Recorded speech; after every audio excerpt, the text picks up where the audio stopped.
You guys, if you're, I don't know, you've been around for the past year or so, a while back there was this thing called Code Pink. Yeah, and we pointed it out in an episode because they were doing like these. It was mad sus. These protests on behalf of China, like China's not our enemy, and then they're like hijacking events and causing. And we're like, yo, this is ridiculous. Yeah. It was so obviously Chinese propaganda, but it's one of those things that when you went to their website and stuff, it just looks like some sort of weird hippy dippy. It would look like a feminist thing, right? Yeah. But it was. I remember we were talking about it because they were part of the whole anti-Asian hate thing. Yeah. And they were making a big stink and having like protests in Washington and all this stuff. Yeah. And like, what is it? Was super sus because it was Yeah. lining up at the same time when we were seeing there were campaigns against us, right? Yes. Because we were criticizing, along with other Chinese dissidents, criticizing the CCP. Yeah. And they were lumping us in this thing, saying we're causing Asian And then hate. remember, we saw this Li Jingjing was interviewing Code Pink and stuff. then it like, became whoa. very apparent. Yeah, we're 'cause like, what's going on? Chinese state media is like interviewing them and Yes. stuff like. There's something sus. So I opened my New York Times, right? Yeah. And lo and behold, would it surprise you that it turns out that there's a bunch of NGOs, right, and think tanks Yeah. in the U.S. that are funneling Chinese propaganda. And it's this guy, Neville, and this woman, Jody, funneling Chinese propaganda messages through their organizations. Wouldn't surprise me. And one of them happens to be Code Pink. And remember, all these things started to make sense. I was reading through this, and I'm like, all of this makes so much sense now. Yeah. It's fantastic. So I linked the article down below. Please go read it, guys. Everybody should know about this because this is sus to the nth degree. Oh, yeah, it's wild. It's Basically absolutely wild. these non-governmental organizations, and they're basically taking tax credit and using tax, all kinds of all this kind of read nonsense. through the article. They figured it out. But Yeah, to spread Chinese propaganda. It's a very interesting read. Yeah. And of course, as soon as you pointed out the article to me and I read it, I'm like, yep. Well, we called it. It we makes so we knew much there was something sense. sus going on there. It was so sus. Yeah. Anyway, there's just a couple of pictures from this. But yeah, go down below and check out the New York Times article. It's fascinating. Yeah. And also there's, they had all these protests. Remember these Yeah, ones? I remember that was And the they whole were thing. participating in all these, basically pro-CCP events. And we were like, yo.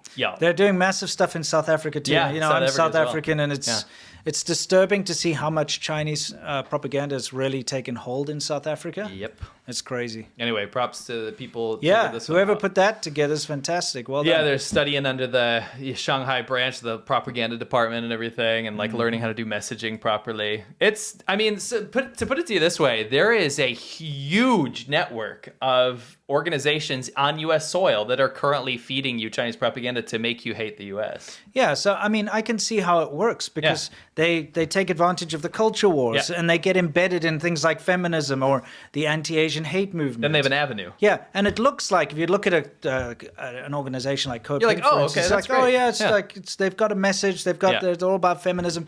They're actually just doing Chinese propaganda and they're injecting that into everything they do.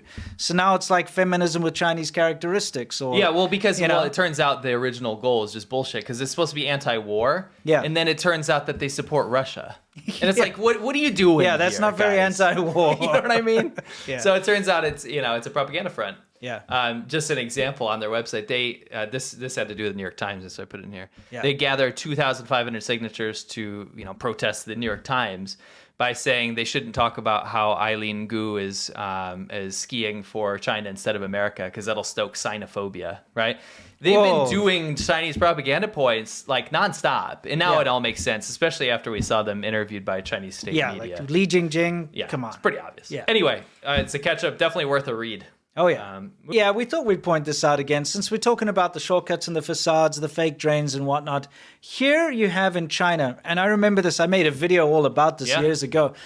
But, something that shocked us. Yeah, China at some point decided, okay, we're going to prove that we're like green and... This is all part of that. Yeah, exactly. This is all part of that. Yeah, exactly. And what we're going to do is make sure that we have recycle bins and normal trash bins and stuff just to prove that we're the same as Japan and the West and we're right up there. We know what we're doing. Also to bump up the figures of green renewables and yeah, stuff. because they can say, look, we installed 100,000 trash, like renewable, like recyclable trash cans. Millions. We installed millions. Yeah, exactly. Yeah, billions, whatever. But they can say that and then it goes into a stat somewhere and someone reads, oh, look, China's ahead of the game. And this will go into a foreign study like in America or something. Yeah, some like oh, wow. Harvard study will be like, China has the the most recycle bins in the whole world. Or whatever. Therefore, they are the world leader at recycling. It'll probably end up won't like be that. Harvard, but it'll definitely be a think tank Yeah. that will get picked up by media. And then like a professor at Harvard will take that and then make something out of it and tell all his students, look at China, they're ahead of the world. Yes. Anyway,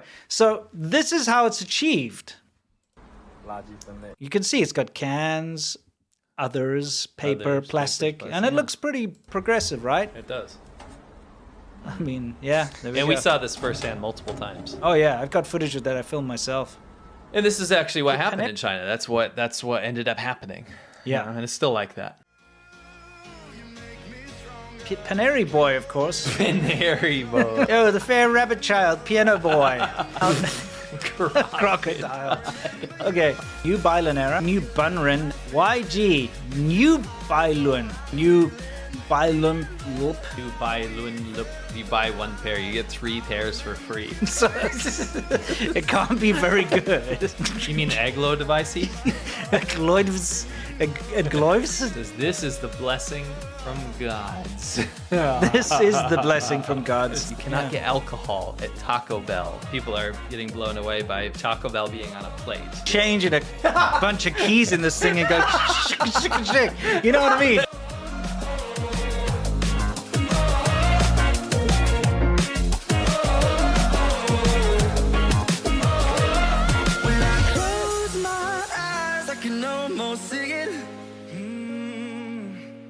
When I take a breath, you fill up my life.